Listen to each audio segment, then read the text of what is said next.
اليوم نرجعكم لأيامات جدة وجدي. كسرة القمح طرية شيشة تذوب في الفم كيما كانوا يديروها بكري وزمان.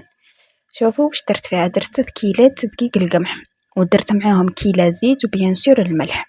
نحك المليح الدقيق تاعي باه يدخل الزيت في الدقيق، ونبلها بما يكون عادي. في وقت الصيف ديروا ماء يكون عادي من الحنفية، وفي وقت الشتاء كون تيبو دفوه شوية. نلم العجينة تاعي ونحاول نقطعها بين يديا مليح.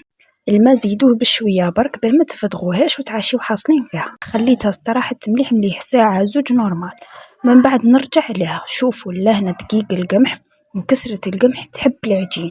مع الاول تبان لكم تتفتت بصح ما تخافوهاش، زيدوا الماء بشوية بشوية حتى تولي بهذا القوام.